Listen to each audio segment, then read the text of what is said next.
The twins were still asleep when Nathan Mercer realized his father-in-law had not thrown him out of the house. He had thrown him into a trap. Christmas Eve lights glowed across the Whitmore estate, warm gold spilling over fresh Vermont snow, as if the mansion had never held a cruel thought in its walls. Behind the tall iron doors, music drifted from the dining room. Crystal glasses rang softly. Relatives laughed around candlelight, prime rib, expensive wine, and a Christmas tree so tall it nearly touched the second-floor balcony. Outside, Nathan Cole Mercer stood in the freezing wind with his 7-year-old son asleep against one shoulder and his daughter wrapped inside his old Navy jacket against his chest. Snow melted in his dark hair and ran down the hard lines of his tired face. At 38, Nathan still carried the frame of a man built by the military, but grief had carved him thinner. 18 months of hospital rooms, funeral arrangements, custody lawyers, and quiet panic had aged him more than 12 years of combat ever had. A faded tattoo of a German shepherd marked his right forearm beneath the sleeve of his thermal shirt. The ink showed whenever he tightened his grip on the children. Beside him stood Kaiser. The large, sable-coated German shepherd did not shake snow from his fur. He did not whine. He did not look confused. He stood between Nathan and the front steps with the stillness of a trained working dog who understood danger long before anyone said the word. Richard Whitmore stood beneath the doorway in a cashmere coat, dry, warm, and untouched by the storm. His silver hair was combed perfectly. His expression carried the polished boredom of a man who had spent his life mistaking money for authority. He tossed Nathan's black duffel bag onto the icy stone steps. The zipper split open. A folded Navy uniform shirt slid partly out. A small box of service medals struck the ice near Nathan's boot and stopped there. "You should have learned a long time ago," Richard said calmly, "that discipline and sacrifice do not make a man worthy of this family." Nathan did not answer. That silence made Richard smile. Lily stirred weakly against Nathan's chest. Her cheeks were flushed from fever. Her little hand curled against his collar as she whispered, "Dad, are we going home?" Nathan swallowed before answering. "Yeah, sweetheart," he said softly. "We're going home." It was the first lie he had told her since Claire died. Gloria Whitmore appeared behind her husband, holding a folder of legal papers in manicured hands. Diamonds flashed at her throat under the chandelier light. She glanced at the sleeping children with the expression of a woman inspecting property she believed had been misplaced. "You need to sign the temporary guardianship agreement by Monday," she said. "The children need stability." Kaiser released a low growl. It was quiet, controlled, deep enough that Gloria stepped back before she could stop herself. Nathan placed one hand against the dog's neck. "Easy," he murmured. Richard looked down at Kaiser with open disgust. That dog never did understand his place. Kaiser's amber eyes stayed locked on him, unblinking, as if the dog were memorizing the scent of a man whose kindness had died years ago. A gust of wind swept across the circular driveway. Snow curled around the long black sedan idling near the outer gate. Nathan noticed it for the third time that evening. Tinted windows. Engine running. Not one of the family cars. Someone was watching. Before he could focus on it, Noah opened his eyes. The little boy saw the Christmas tree glowing inside the mansion. He saw Cousin's gifts beneath it. He saw warmth, light, and the grandfather who had once promised him a train set for Christmas morning. "Grandpa," Noah whispered, "did we do something bad?" Richard's jaw tightened. He did not answer the child. Instead, he looked at Nathan. "Your wife is gone," Richard said flatly. And whatever sympathy this family had died with her. For 1 second, Nathan forgot the cold. He saw Claire in the hospital bed, her fingers slipping from his. Kaiser lying beside her bed, refusing to leave even after the monitors went silent. He remembered Claire's last request, spoken in a voice almost too thin to hear. "Do not let them take the kids from you." Nathan had survived gunfire, black water, drowning drills, and nights overseas when death moved through villages without headlights. But grief had entered him differently. It did not attack. It stayed. It hollowed rooms out from the inside. Kaiser stepped forward, placing his body between Nathan and the doorway. His ears twitched toward the black sedan at the gate. Nathan followed the dog's stare just as the rear window lowered 2 inches. A face appeared in shadow for less than a second. Then the glass slid back up. Richard noticed Nathan looking. "No one is coming to save you," he said. Then the doors closed. The sound rolled through the snowy courtyard like a tomb being sealed. For several seconds, Nathan stood motionless with both children asleep against him. Christmas music continued faintly from inside the mansion, cheerful and distant, as if cruelty had been invited to dinner and given the best seat. Kaiser pressed against Nathan's leg. That small pressure brought him back. Nathan bent carefully, picked up the metal box, shoved it into the duffel, and slung the bag over his shoulder. One silver seal, trident pin, still lay on the ice near the step. Richard had not noticed it. Nathan looked at it once, then left it there. Some symbols mattered less than the people still breathing in his arms. Kaiser remained behind for one final moment, staring at the dark windows of the Whitmore estate. Then the German shepherd turned and followed his family into the snow. The motel sign buzzed weakly beside the highway like it was trying not to die before morning. Half the red neon letters were burned out, leaving only Tell glowing through the storm. Nathan parked his old dark blue pickup in the far corner of the lot, where the wind hit hardest and the security camera above the office still pointed toward the rooms. The engine ticked after he shut it off. Snow gathered across the cracked windshield. For a moment, Nathan stayed behind the wheel with both hands closed around it. In the back seat, Noah slept beneath an old military blanket. Lily leaned against Kaiser, one mitten tangled in the dog's thick fur. Kaiser sat upright between the twins and the window, watching the parking lot through fogged glass. Nathan looked at them in the rearview mirror. 3 years earlier, Christmas Eve had mint cinnamon candles, Claire singing off-key in the kitchen, and Kaiser begging beneath the table while the twins laughed. Tonight it meant $83 in his wallet and a roadside motel that probably charged extra if the heater worked. The lobby bell rang when he pushed the door open. Heat rolled over him, carrying the smell of burnt coffee, wet carpet, and radiator dust. Behind the counter sat an elderly woman in a green sweater with white snowflakes stitched around the collar. Her silver hair was pinned loosely behind her head. A tiny television near the vending machine played an old Christmas movie at low volume. She looked at Nathan, then at the sleeping twins, then at Kaiser standing close to Nathan's left side. Her face softened, but not with pity. Nathan appreciated that more than she could know. "Need a room for the night?" he said.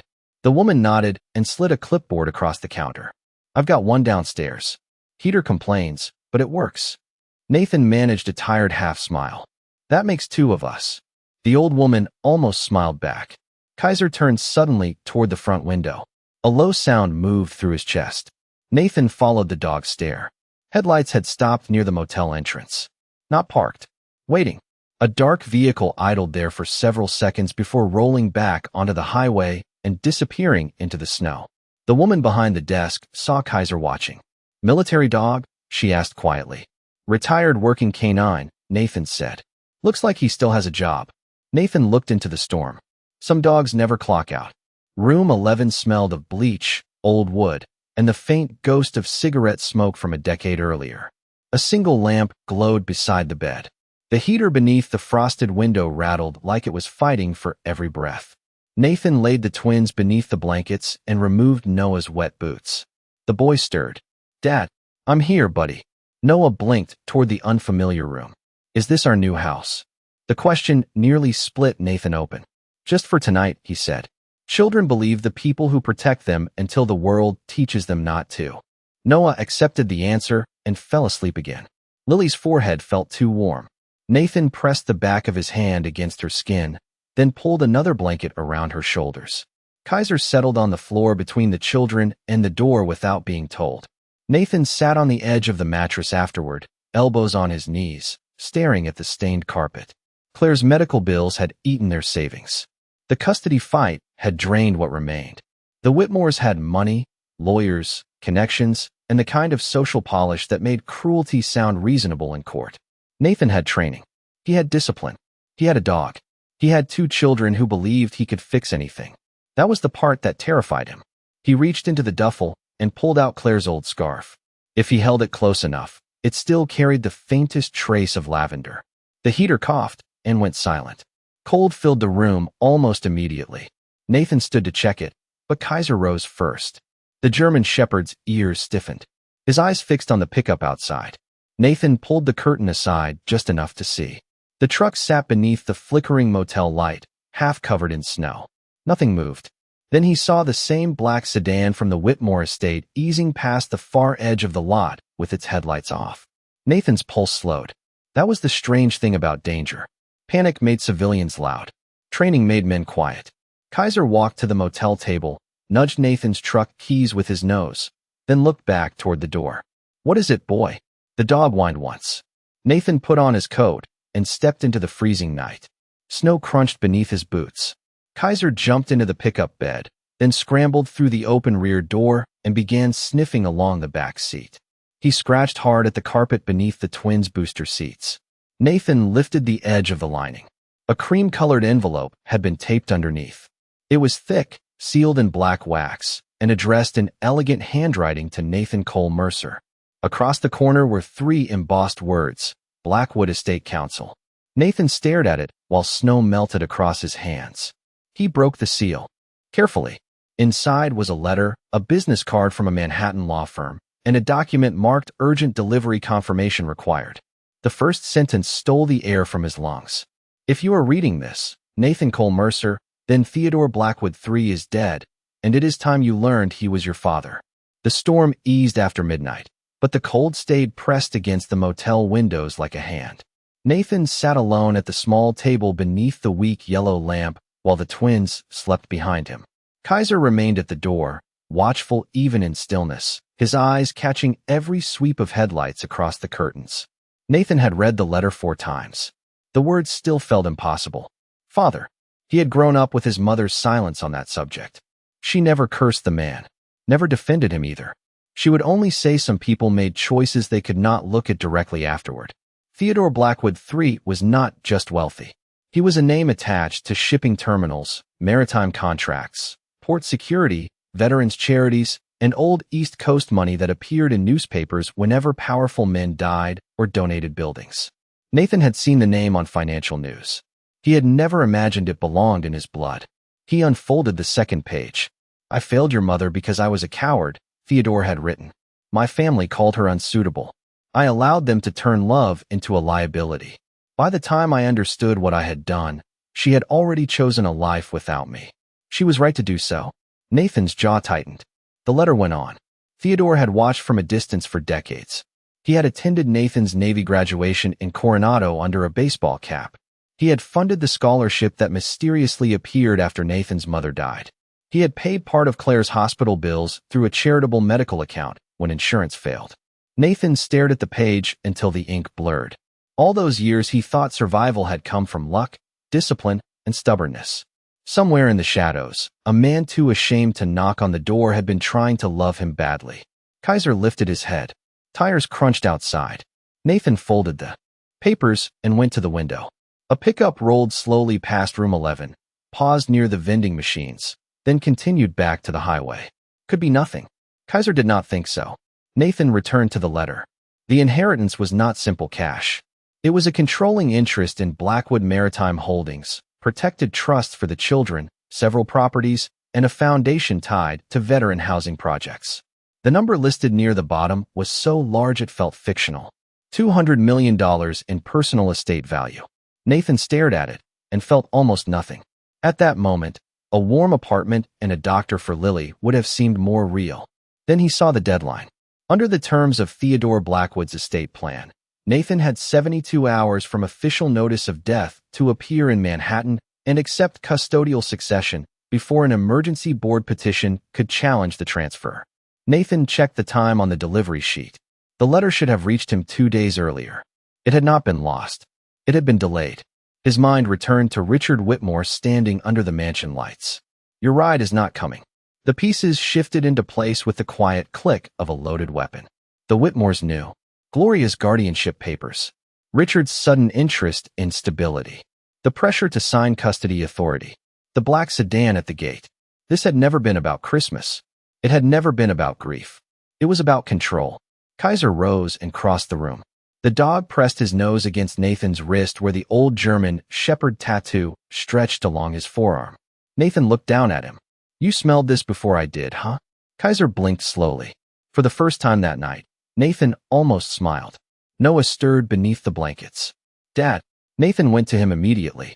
"I'm here." The boy opened tired eyes. I dreamed Mom made pancakes again. Nathan's throat tightened. Yeah. Kaiser stole bacon. A small laugh escaped Nathan before he could stop it. Kaiser's ears lifted at the sound like he had been waiting all night for proof that laughter still existed. After Noah fell asleep again, Nathan sat beside the bed and watched both children breathe. He looked at Lily's flushed face, Noah curled protectively near her, and Kaiser lying between them and the door. Then he looked back at the letter. Somewhere in Manhattan, a dead man had left him an empire, but someone alive had made sure he almost missed it. Morning came gray and hard. Snowplows groaned along the highway while pale light leaked through the blinds. Nathan had slept less than an hour. He sat fully dressed near the window with Theodore's letter, the law firm's card, and a cup of bitter motel coffee gone cold. Kaiser lay at the door, head lifted. The twins still slept. Lily's fever had eased, but not disappeared. Nathan picked up the card again. Blackwood Estate Council. Gregory Vance, Senior Executor.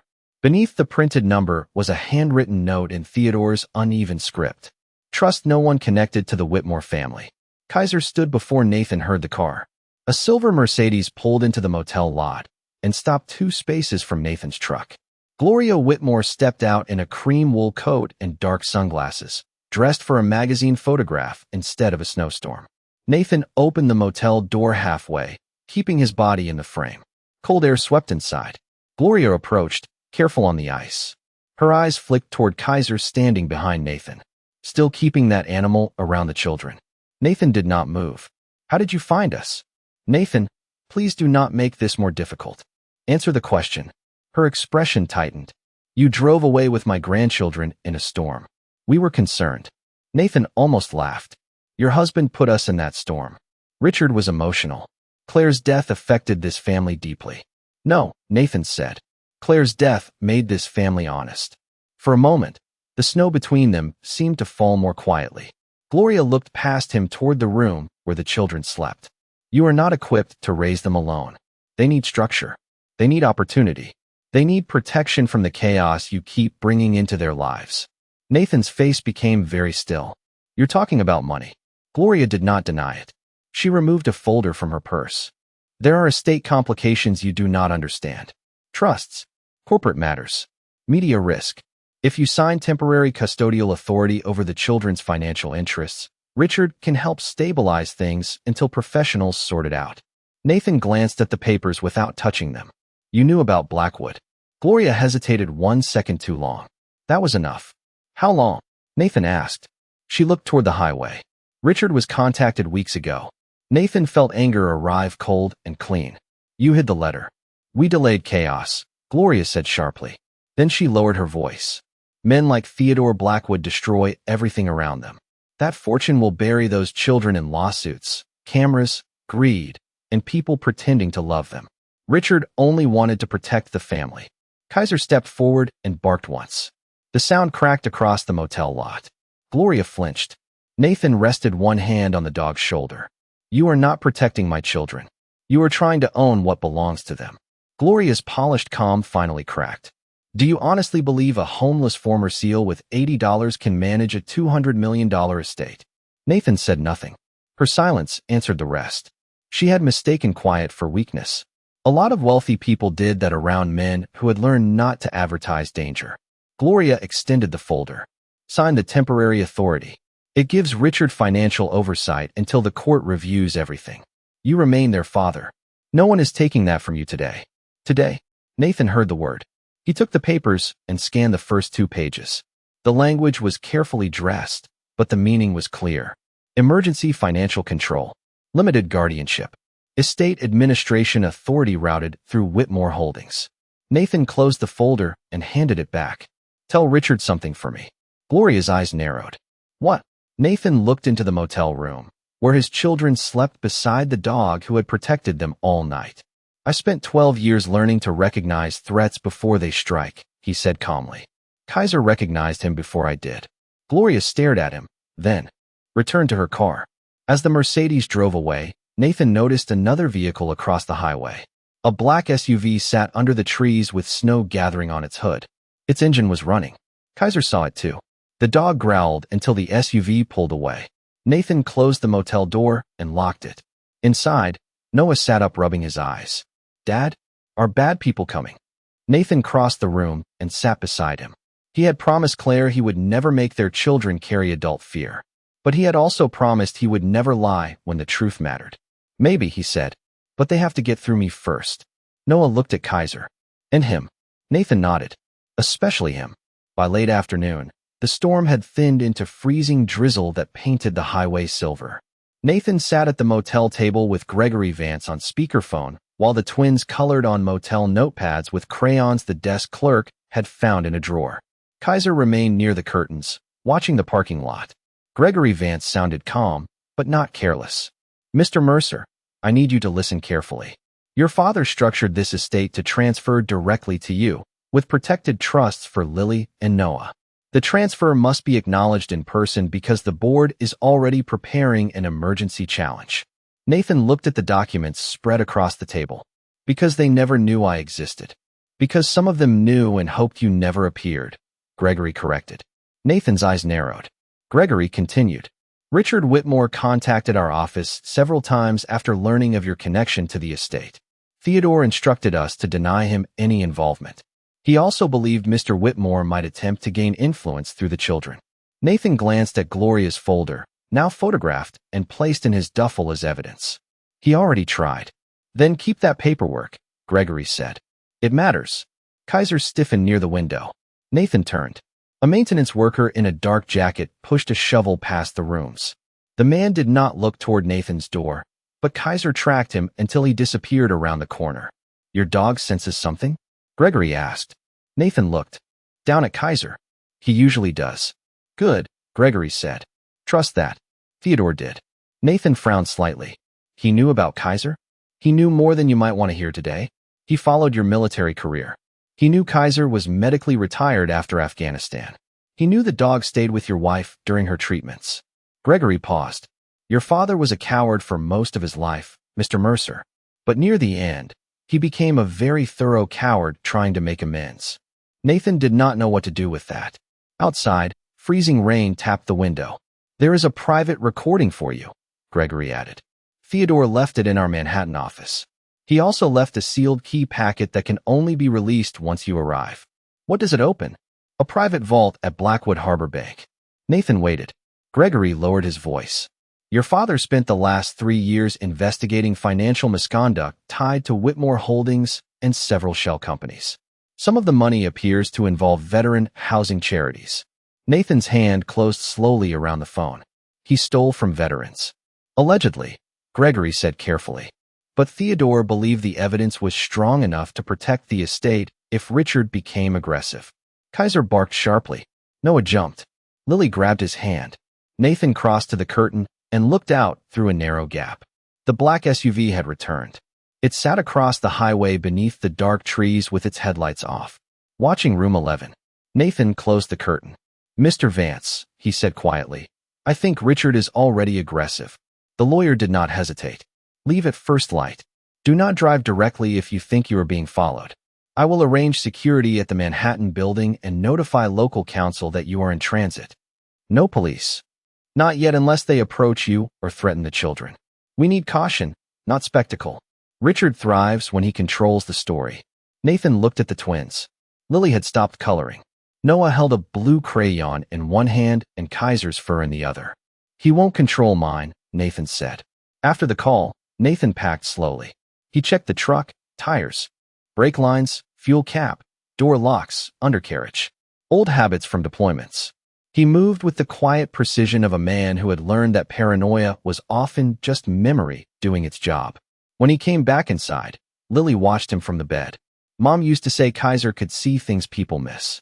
Nathan looked at the dog, standing near the door. Your mom was right about a lot of things.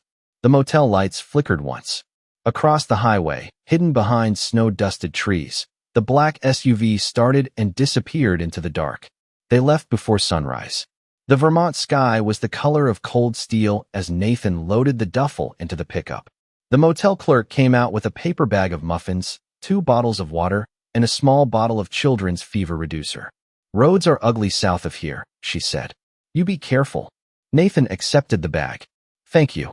She glanced at Kaiser in the back seat with the twins. That dog looks like he knows where trouble lives. Nathan looked toward the highway. We're counting on it. The interstate stretched south through gray forest, frozen rivers, and plow lines of dirty snow. Kaiser sat between the twins and the windows, scanning passing cars. Nathan kept both hands on the wheel and his eyes moving between mirrors. The black SUV did not appear. That worried him more than seeing it would have. Mid-morning, Noah woke fully and stared at the road. Dad, yeah, buddy. Are we rich now? Lily sighed. Noah. Nathan almost smiled. I don't know yet. Noah considered that. If we are, can we still eat pancakes? Rich people invented brunch, Lily said, as if this were obvious. Noah looked relieved. Kaiser nudged his arm, and Noah gave him a piece of cracker. For the first time in 2 days, both children laughed. Nathan held on to that sound. Around noon, he stopped at a small gas station diner outside Albany. Country music played softly from old ceiling speakers. The air smelled of coffee, bacon, and wet coats drying near the entrance. A waitress with tired eyes and a kind voice seated them in a corner booth where Nathan could see both doors. Kaiser settled under the table with disciplined calm. The twins ate grilled cheese. Sandwiches and hot chocolate like the world had become simple again. Nathan drank coffee strong enough to hurt. For 6 minutes, nothing bad happened. Then Kaiser stood. Every muscle in the dog tightened. Nathan looked through the window. Across the lot, a dark SUV idled near the highway ramp. Different plates. Same tinted windows. Same wrong stillness. Nathan lowered his cup.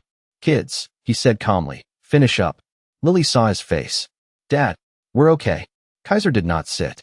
The waitress approached with a plate of pancakes she had made for Noah without charging. She noticed the dog. Then she noticed Nathan looking outside. You need help? She asked quietly. Nathan respected her for asking. Not yet. The SUV pulled away slowly and disappeared onto the interstate. Maybe coincidence. But Nathan had buried too many men who trusted coincidence. By late afternoon, Manhattan rose through freezing rain and dirty winter fog like another country. Towers of steel and glass stood above the Hudson. Headlights crawled in endless ribbons. Horns, sirens, brakes, voices, steam from street vents, everything moved at once. Noah pressed his face to the window. Whoa! Even Lily forgot to look scared. Blackwood Estate Council occupied the upper floors of a granite building in Midtown. Brass lights glowed beneath a deep green awning. Uniformed security stood near the entrance. Expensive sedans lined the curb. Nathan parked half a block away beside a mound of slush and turned off the truck. For a moment, nobody moved. Lily looked up at the building. Do we belong here? Nathan looked at his children in the mirror, then at Kaiser sitting between them, alert and steady. I don't know, he said, but we're walking in together. Inside, the lobby smelled of polished marble, cedarwood, and money. The floors reflected chandelier light. People in tailored suits moved through the space with phones pressed to their ears and impatience in their footsteps. Then Kaiser entered beside 2 children in winter coats and a former SEAL wearing road salt on his boots. Conversations softened. Some people stared. Others looked away quickly. A receptionist stood before Nathan reached the desk. Mr. Mercer? He nodded. Mr. Vance is expecting you. Security has been notified.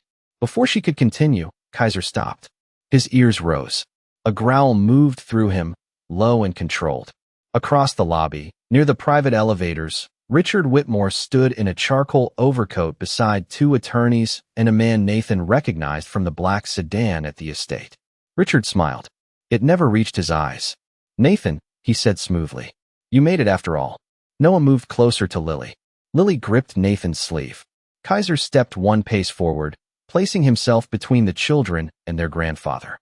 Nathan rested a hand against the dog's back. You should leave, Nathan said. Richard's smile thinned. This is a family matter. The private elevator opened behind him.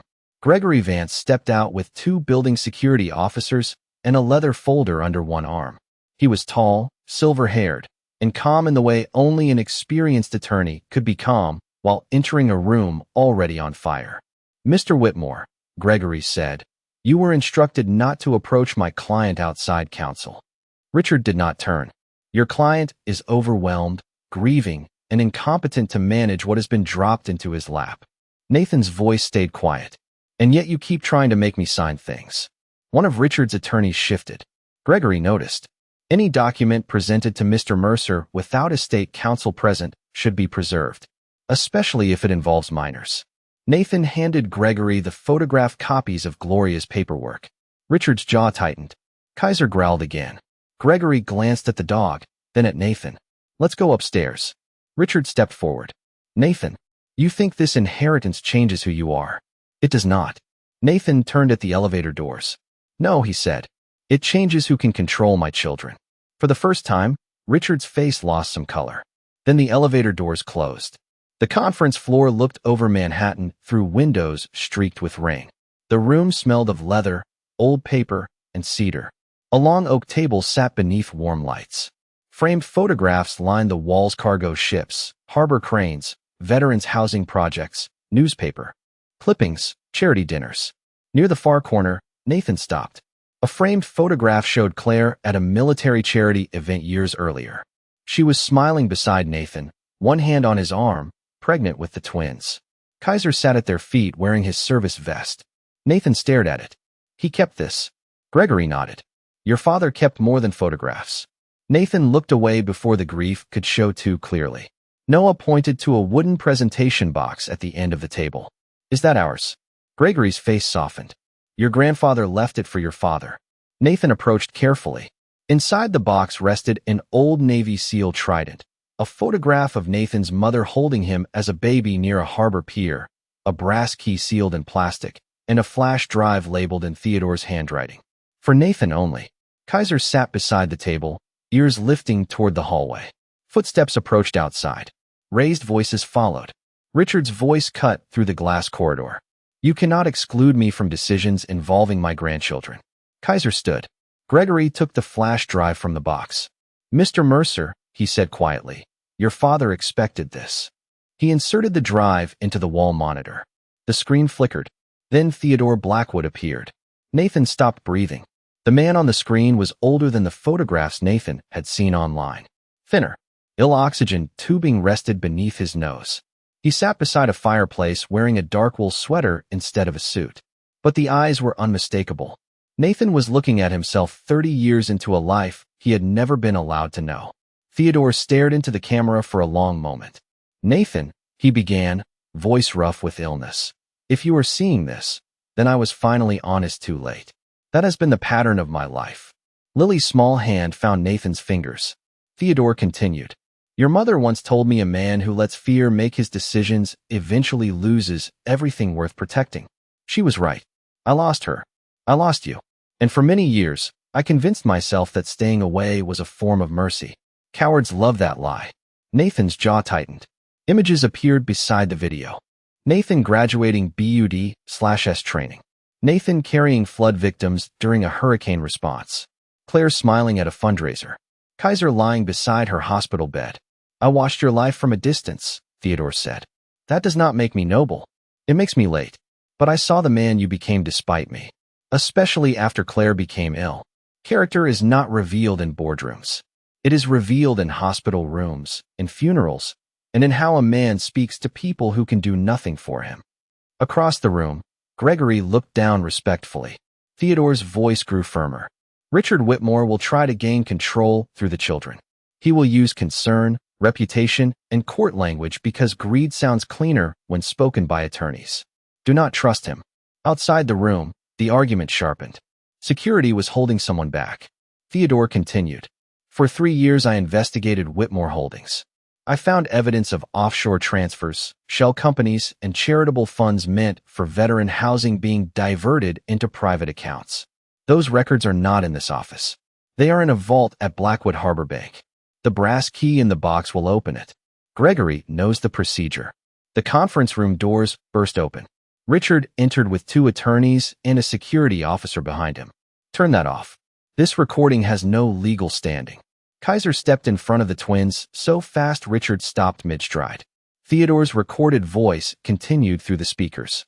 If Richard is in the room while this plays, then he has become desperate. Good. Desperate men make mistakes. Richard's face went pale. Gregory folded his hands. Please continue, Theodore. On the screen, the old billionaire leaned closer. Nathan, money cannot repair abandonment. It cannot bring Claire back. It cannot buy you a childhood with a father who was brave enough to claim you. But it can give your children protection, and it can give you leverage against men who believe decency is weakness. Nathan could not look away. Theodore's eyes softened. One final thing, son. The word landed hard enough to hurt. Son, trust the dog, Theodore said. He has been right about this family. Longer than either of us. The screen went black. For several seconds, nobody moved. Manhattan glowed beyond the rain-streaked windows. Kaiser walked slowly to Nathan and rested his head against his hand. Richard broke the silence first. You have no idea what you are about to destroy. Nathan looked at the dark screen, then at his children. No, he said. I know exactly what I'm done protecting. Snow was falling again when they reached Blackwood Harbor Bank near the Hudson. The old stone building stood between modern glass towers like a piece of another century that had refused to move. Bronze doors were weathered by salt air and winter storms. Tugboats moved slowly through fog beyond the river wall. Harbor horns sounded low and distant. Gregory had arranged a private entrance. Building security stayed outside. Richard had been forced back into his attorney's car after threatening litigation loud enough for half the lobby to hear. Nathan knew men like Richard. Losing control made them dangerous. Inside the bank, warm amber light reflected across polished wood walls lined with old photographs of New York Harbor. An elderly vault manager named Harold greeted Gregory by name, checked Nathan's identification twice, then led them through a locked door and down a narrow stairway beneath the building. The air smelled of cold stone, cedar, and dust. Noah stared at the massive steel vault door. This is definitely a spy movie. Lily whispered. Noah, be serious. I am serious. This is the most spy movie thing that's ever happened to us. For the first time all day, Nathan smiled. Harold inserted 2 keys and stepped back. Box 117 is restricted under the Blackwood family trust. Mr. Blackwood ordered that only Nathan Mercer may open it. Nathan used the brass key. The lock clicked. The drawer slid open. Inside were 4 items: a stack of sealed documents tied with black ribbon, a leather journal worn soft at the corners, a small drive inside a metal case, and 1 photograph lying face down. Nathan picked up the photograph first. His mother stood on a harbor pier 38 years earlier, holding baby Nathan in a blue blanket. Theodore Blackwood stood beside her. Young, proud, smiling without shame. For one impossible second, Nathan saw a family that might have existed. Lily looked up. That's Grandma. Nathan nodded. Yeah. Noah pointed. And that's your dad. Nathan swallowed. Yeah. Kaiser sat against his leg, steady and warm. Gregory opened the sealed documents next. The room grew quiet as he read. Then his expression changed. Good Lord. He spread the first pages across the vault table. Offshore transfers. Signed approvals. Shell companies. Donation records. Veteran housing grants rerouted through consulting invoices and foreign accounts. Several signatures tied directly to Richard Whitmore and 2 associates from Whitmore Holdings. Nathan felt the cold anger return. He stole from veteran charities. Gregory nodded grimly. And your father documented enough to trigger federal review. Harold removed his glasses. Richard Whitmore spoke at a veterans hospital fundraiser last spring. Men often stand closest to the things they are stealing from, Gregory said. Lily frowned. So Grandpa Richard is bad? Nathan knelt so he could meet her eyes. Children deserve truth, but not poison. He made very bad choices, Nathan said. And now adults have to make sure he cannot hurt anyone else. Noah looked at Kaiser. Kaiser knew. Nobody argued. Nathan opened Theodore's journal. The entries stretched back decades. Notes from Nathan's childhood baseball games. A newspaper clipping about his Navy commission. A printed photo from Claire and Nathan's small wedding. Hospital notes. Foundation transfers. Regret written in a shaky hand. One entry stopped Nathan completely.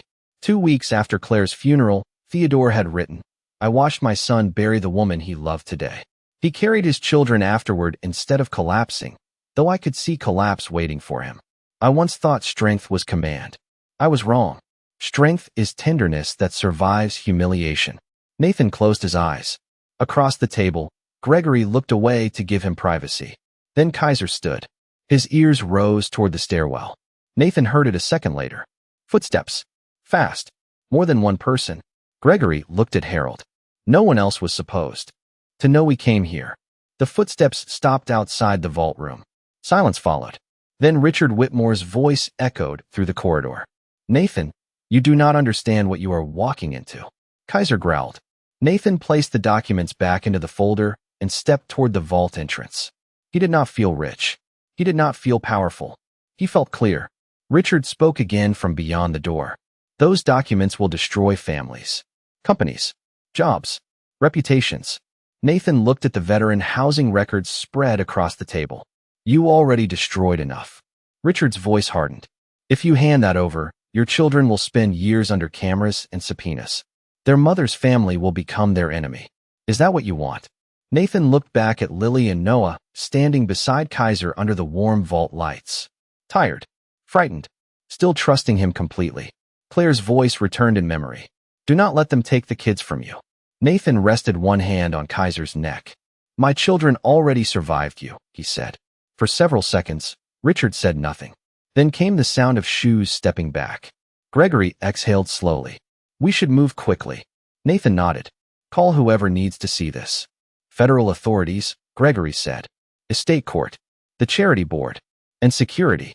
Harold looked toward the sealed door. "What about Mr. Whitmore?"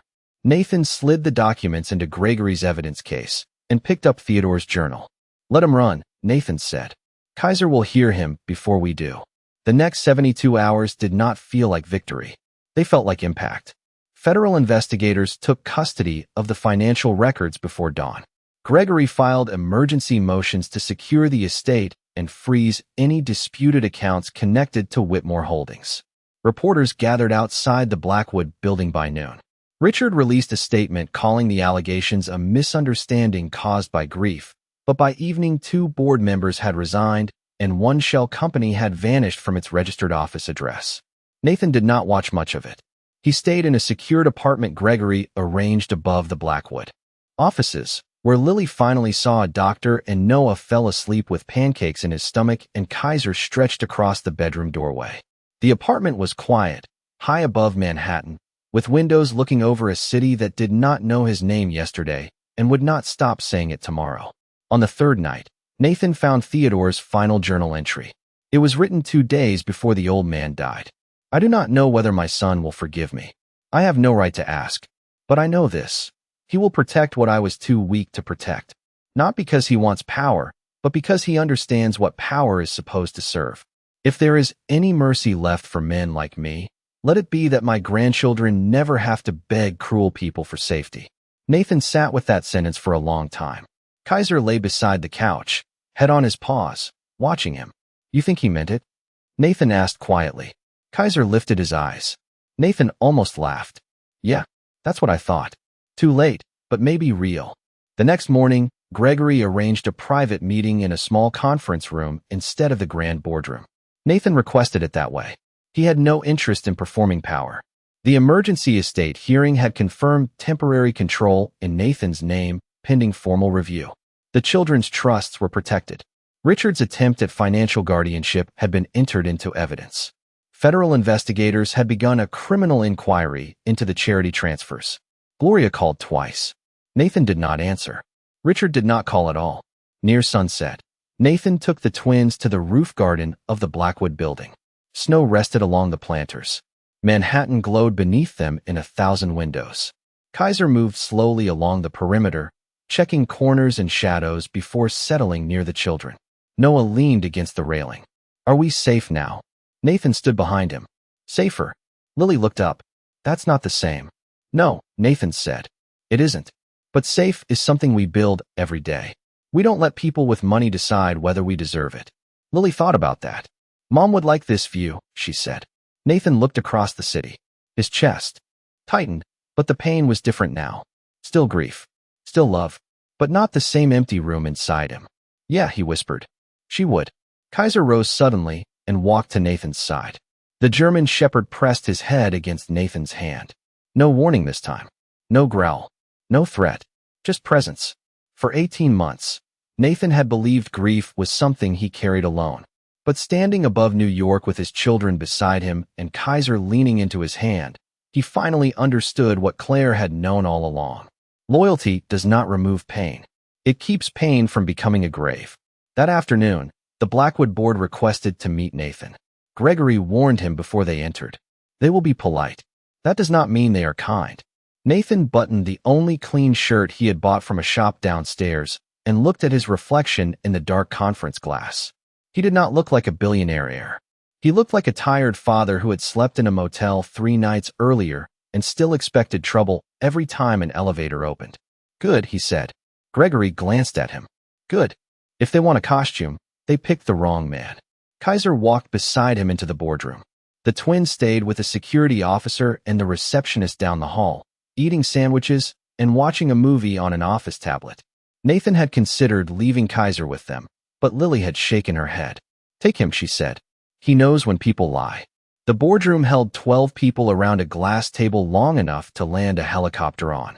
Old money sat differently than new money. Nathan could see it immediately. The oldest board members did not show surprise. They hid it behind expensive stillness. Younger executives looked at him quickly and then looked away, as if combat boots might stain the quarterly projections. A woman in a gray suit introduced herself as acting chair. Her voice was formal and careful. Mr. Mercer, no one questions the authenticity of your father's documents. However, the company is facing reputational instability. Investors are concerned. Media attention is escalating. A rapid transition could damage thousands of employees. Nathan listened without interrupting. That bothered them. Powerful people were used to resistance arriving as noise. Silence made them fill the room themselves. Another board member leaned forward. You have no corporate leadership experience. Correct, Nathan said. The man blinked, surprised by the honesty.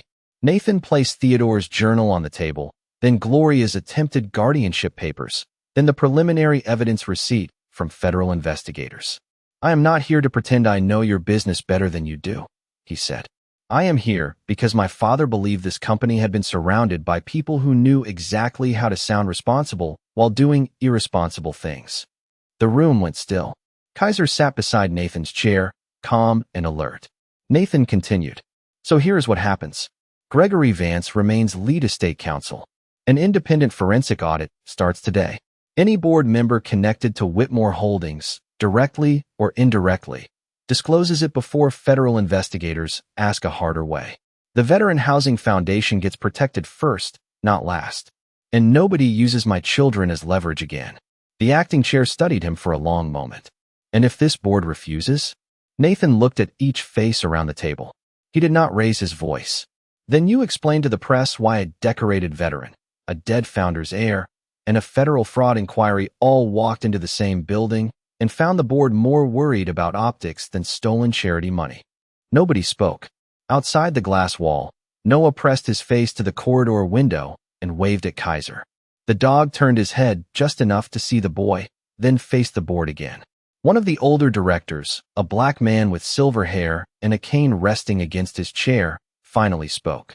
I served with men like you in Desert Storm. Nathan looked at him. Men like me. The older man smiled faintly. Men who said very little until the room needed truth more than comfort. He turned to the acting chair. I move we approve Mr. Mercer's emergency authority under the founder's succession plan and authorize the audit. Another director seconded it. The vote was not unanimous. That told Nathan exactly who Gregory needed to watch next. When the meeting ended, the older director stopped beside Kaiser and lowered his hand without touching until the dog sniffed him first. Smart dog, the man said. Nathan nodded. Smarter than most rooms. The man chuckled. Then keep him close. Rooms like this bite quietly. Nathan looked through the corridor glass at his children. Lily had fallen asleep on a couch with her head on Noah's shoulder. Noah was trying not to move so he would not wake her. For the first time, Nathan understood the real shape of what Theodore had left behind. It was not just wealth. It was a battlefield with marble floors, smiling enemies, and consequences measured in jobs, homes, and lives. He had never wanted that war, but he knew how to stand a watch. A week later, on a clear winter morning, Nathan returned to Vermont. Not to the Whitmore estate. To the small cemetery on the hill where Claire was buried beneath a maple tree. Snow covered the ground in soft white layers. The twins stood quietly with flowers while Kaiser sat beside the headstone, his muzzle lowered. Nathan brushed snow from Claire's name with one gloved hand. I kept them, he said softly. The wind moved through bare branches. Noah placed a drawing against the stone. It showed 4 stick figures and one very large German shepherd with heroic ears. Lily placed Claire's lavender scarf around the base of the marker. Nathan looked down at his children.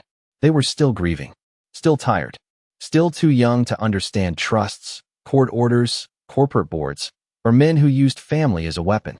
But they understood this. Their father had not signed them away. Their dog had not left the door. Their mother had not been forgotten. Kaiser suddenly looked toward the cemetery road. Nathan followed his stare. A black car had stopped near the gate. For one sharp second, his old instincts rose.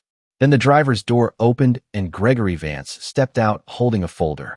He stayed by the road, giving the family space. Nathan exhaled. Kaiser relaxed first. That was how Nathan knew they were all right. Later, Gregory handed him the folder. Inside was the first official order, freezing Richard Whitmore's access to any estate-related assets and referring the charity fraud evidence for federal investigation. There was also a sealed note Theodore had written years earlier and never sent. Nathan opened it in the truck while the twins slept in the back seat. "My son, I do not deserve the word. But if you ever read this, know that I spent my life learning what your mother knew immediately. Love without courage is only regret waiting to happen." Nathan folded the note carefully. Outside, morning light stretched across the Vermont hills. Kaiser sat in the back seat between Lily and Noah, his eyes half closed for the first time in days. Nathan started the truck. They drove away from the cemetery slowly. The Whitmore estate stood miles behind them, still large, still lit, still cold. The Blackwood fortune waited ahead with lawyers, cameras, investigations, responsibilities, and dangers Nathan did not yet fully understand. But for the first time since Claire's death, Nathan did not feel like a man being dragged by grief from one disaster to another. He felt like a father moving forward. At the bottom of the hill, Noah woke and looked out at the snow-bright road. "Dad." "Yeah, buddy. Can we get pancakes now?" Lily groaned. "You always want pancakes." Kaiser lifted his head at the word. Nathan looked at them in the mirror and smiled for real. "Yeah," he said. "We can get pancakes." The old pickup rolled toward town through clean morning light. Behind them were lies, locked doors, and people who believed love could be measured in signatures. Ahead of them was uncertainty. But uncertainty was not the same as hopelessness. Nathan had his children. He had the truth. He had a dog who had heard danger before anyone else wanted to admit it was there. And somewhere in the quiet between grief and sunrise, he understood the inheritance Theodore Blackwood had left him was not money. It was a chance to end the cycle of cowardice. Kaiser rested his head on Noah's lap as the truck disappeared down the snowy Vermont road, and for the first time in a long time, nobody was following them.